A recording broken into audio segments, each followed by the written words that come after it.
এই শোনো না, বলছিলাম পরশু আমার বন্ধনের কিস্তি আছে, আমাকে কাল 1000 টাকা দেবে?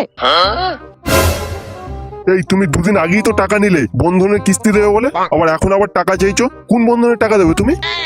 ওই টাকাটা না খরচ হয়ে গেছে, আসলে দুদিন আগে দুটো শাওয়ার ব্লাউজ কিনেছিলাম তো, তাই ওই টাকাটা না আর নেই। এই দেখো, এইভাবে উল্টো পাল্টা টাকা খরচ করলে কিন্তু আমি তোমায় আর টাকা দিতে পারবো না। কয়েক মাস বাদ আমার মেয়ের বিয়ে, তার জন্য আমাকে টাকা জমাতে হচ্ছে। বলছিলাম টাবলুর বাবা না আজ ঘরে নেই, আমি একাই আছি। কি, মদন আজ বাড়িতে নেই? আজকে ওর বাড়ি ফিরতে দেরি হবে, যদি তুমি চাও তো আসতে পারো। ঠিক আছে ঠিক আছে, আমি এক্ষুনি যাচ্ছি। তুমি তোমাদের বাড়ির পিছনের দরজাটা খুলে রাখবে, আমি আধা ঘন্টার মধ্যে পৌঁছে যাব। ঠিক আছে, আমি সব খুলেই রাখছি, তুমি আসার সময় মনে করে বন্ধনের কিস্তিটা নিয়ে আসবে, কেমন?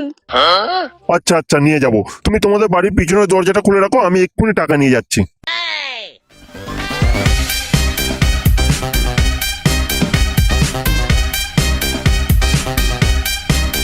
পথে এসো চাঁদু, কান টানলে মাথা কিভাবে আসে সেটা খুব ভালোভাবেই জানি আমি।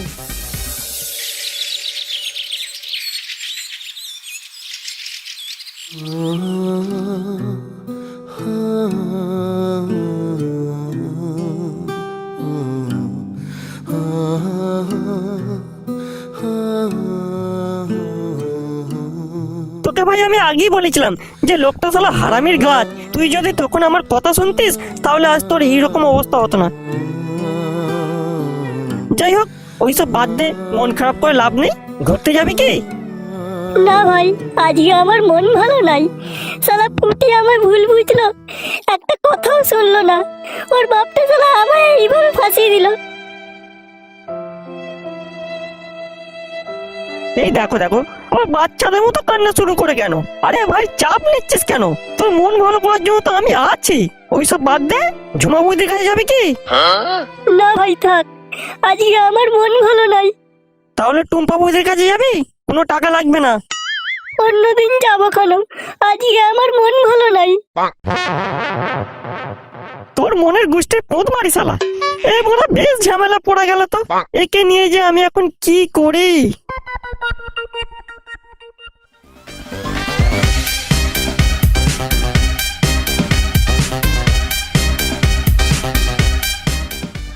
ভাই, তোর মন ভালো করার একটা উপায় আমার কাছে আছে। কি উপায় ভাই?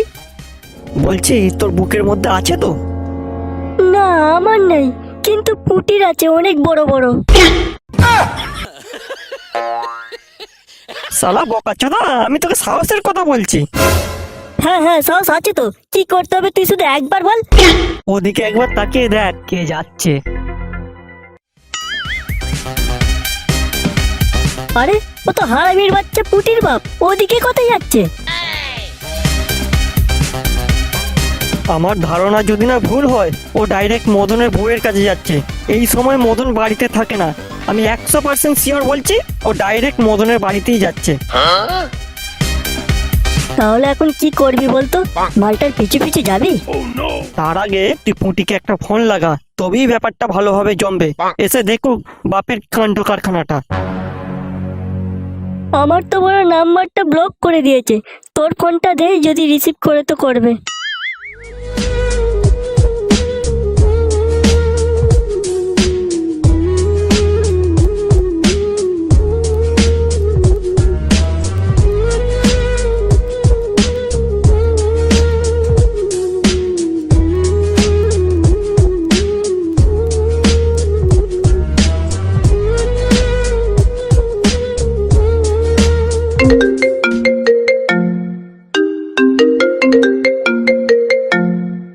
নতুন নাম্বার, এটা আবার কে ফোন করছে? হ্যালো, কে বলছেন? হ্যাঁ, আমি তোর ভাতার বলছি। মুখ সামলে কথা বলবি হারামির বাচ্চা। বড় আমি পচা বলছি, গলার আওয়াজটাও ভুলে গেছিস? হ্যাঁ, আস্তে আস্তে ভুলতে শুরু করেছিস। নামটা বলতে কি খুব কষ্ট হচ্ছিল? তুই তো বড় আমার নাম্বার ব্লক করে দিয়েছিস। নামটা যদি বলতাম তাহলে তুই তো ফোনটা রেখে দিতিস, তাই আর নামটা বলিনি। একটা চরিত্রহীন ছেলের সঙ্গে কথা বলার আমার কোনো ইন্টারেস্ট নেই। তুই ফোনটা রাখো তো। এই জন্যই বলে তোদের ভরা মেয়েদের সব থেকে নিচেই বেশি থাকে। কি বললে তুমি? সত্যি বড়া, তোর ভরা হাঁটুর নিচেই বুদ্ধি রয়ে গেল। যখন তোর বাপ আমার পকেট থেকে কন্ডোমের প্যাকেটটা বের করলো, তখন তুই তোর বাপের কথা বিশ্বাস করে নিলি যে আমি একটা চরিত্রহীন। কিন্তু তোদের বাড়ির এক কোণে যে সিসিটিভি ক্যামেরাটা লাগানো ছিল, তার ফুটেজটা একবার চেক করলি না।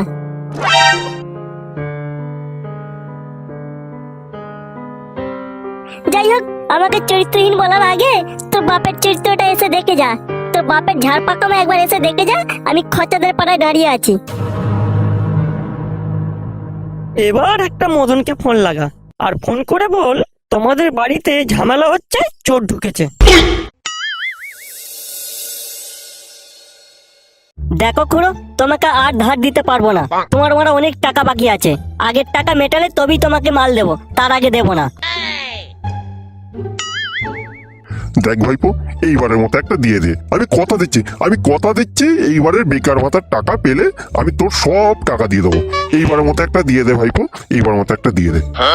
তুমি বড় আগের বারও বলেছিলে যে তোর কাকিমার উঠলেই তোকে আমি দিয়ে দেবো। দেয়া তো দূরের কথা, কোনো গন্ধই পেলাম না। ওরে সাউরির ভাতার, তোর কাকিমা হয়েছে রে, একটু তো সম্মান কর।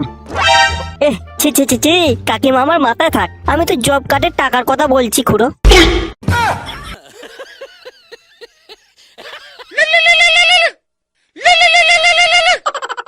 কি ব্যাপার, খোঁচা এই সময় কেন ফোন করছে? দেখি মালটা কি বলতে চাইছে। হ্যালো মদন দা, আমি পচা বলছি গো। হ্যাঁ রে বল, তো এই সময় ফোন করেছিস কেন? কিছু ঝামেলা টামেলা হয়েছে নাকি রে? হ্যাঁ গো মদন দা, তুমি তাড়াতাড়ি চলে এসো। তোমার বাড়িতে একটা চোর ঢুকেছে, বিরাট বড় চোর।